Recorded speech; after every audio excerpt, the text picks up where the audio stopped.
জয় এখন মই আজি ম্যাথছ ক্লাছ কৰিম কি কয় সংখ্যা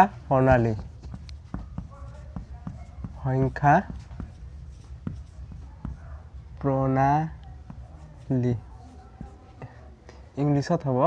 নাম্বাৰ সিস্টেম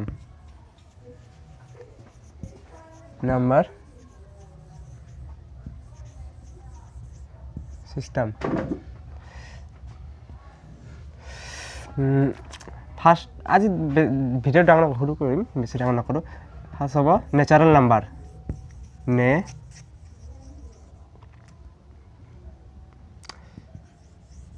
নেচাৰেল নাম্বাৰ অসমীয়াত হ'ব স্বাভাৱিক সংখ্যা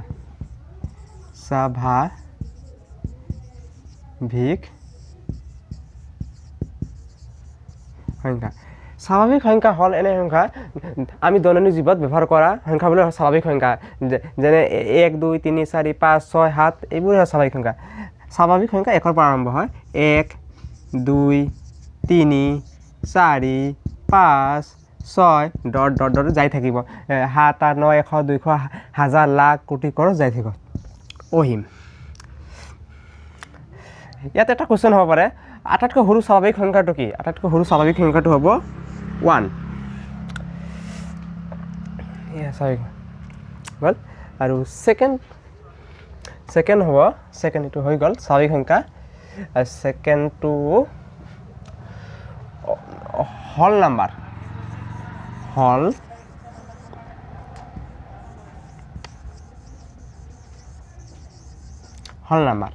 হল নাম্বাৰ অসমীয়াত হ'ব পূৰ্ণ সংখ্যা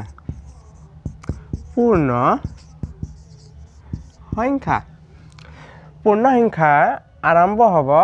0 পৰা 0 1 2 3 4 ডট ডট ডট অহিম যাই থাকিব 100 200 হাজাৰ লাখ কোটি যাই থাকিব আমি কওঁ 0 ভ্যালু নাই এনে 0 ধৰিবলৈ ভ্যালু নাই কোনো এটা সংখ্যাৰ আগত 1 বহিলে তে ভ্যালুটো হৈ যায় 10 আৰু এটা 0 বহিলে 100 তেতে ভ্যালুটো বাঢ়ি যায় এনে সিঙ্গল 0 থাকিলে ভ্যালু নাই একো নাই ইয়াত স্বাভাৱিক সংখ্যা পূৰ্ণ সংখ্যাৰ পাৰ্থক্য স্বাভাৱিক সংখ্যা 1 ৰ পৰা আৰম্ভ হয় আৰু পূৰ্ণ সংখ্যা 0 ৰ পৰা আৰম্ভ হয় ইয়াত এটা প্ৰশ্ন হ'ব পাৰে আটাইতকৈ সৰু পূৰ্ণ সংখ্যাটো কি আটাইতকৈ সৰু পূৰ্ণ সংখ্যাটো হল 0 ইয়াত স্বাভাৱিক সংখ্যা পূৰ্ণ সংখ্যা আৰু এটা কোৱেশ্চন হ'ব পাৰে প্ৰতিটো স্বাভাৱিক সংখ্যা পূৰ্ণ সংখ্যা হয় নে হয় প্ৰতিটো স্বাভাৱিক সংখ্যা পূৰ্ণ সংখ্যা আৰু প্ৰতিটো পূৰ্ণ সংখ্যা স্বাভাৱিক সংখ্যা হয় নে নহয় কিয় নহয় পূৰ্ণ সংখ্যা কিয় স্বাভাৱিক সংখ্যা নহয় স্বাভাৱিক সংখ্যা হোৱাৰ পূৰ্ণ সংখ্যা 0 স্বাভাৱিক সংখ্যাত নাই এখানে 0 এখানে নহয় আৰু স্বাভাৱিক সংখ্যাটো 1 ৰ পৰা আৰম্ভ হয় প্ৰতিটো স্বাভাৱিক সংখ্যা পূৰ্ণ সংখ্যা হয় এটা 0 ইন্টাৰেষ্টিং ফ্যাক্ট 0 টো আৱিষ্কাৰ কোনে কৰিছিল ভাৰতৰ এজন বিজ্ঞানী তাৰ নাম হল আৰ্যভট্ট